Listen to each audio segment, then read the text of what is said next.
ஆனால் பெருசாக இருக்கும், பார்க்குறதுக்கு நல்லாயிருக்கும். இங்கே அப்படி இல்லை. சரி நம்ம தூக்கிட்டு போவோமா? 2 கிலோ கண்டிப்பாக வரும். அம்மாடி சூப்பரில்.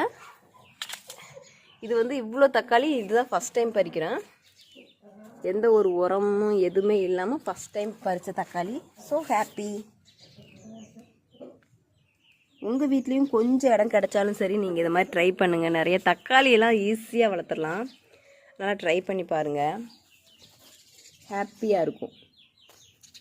அவ்வளோதான் இந்த விளாக். இதோடு நான் முடிச்சுக்கிறேன். ரொம்ப குட்டி குட்டியாக இருக்குது விளாக்லாம். சீக்கிரமாக வந்து நம்ம பெரிய பெரிய விளாக் ட்ரை பண்ணுவோம்.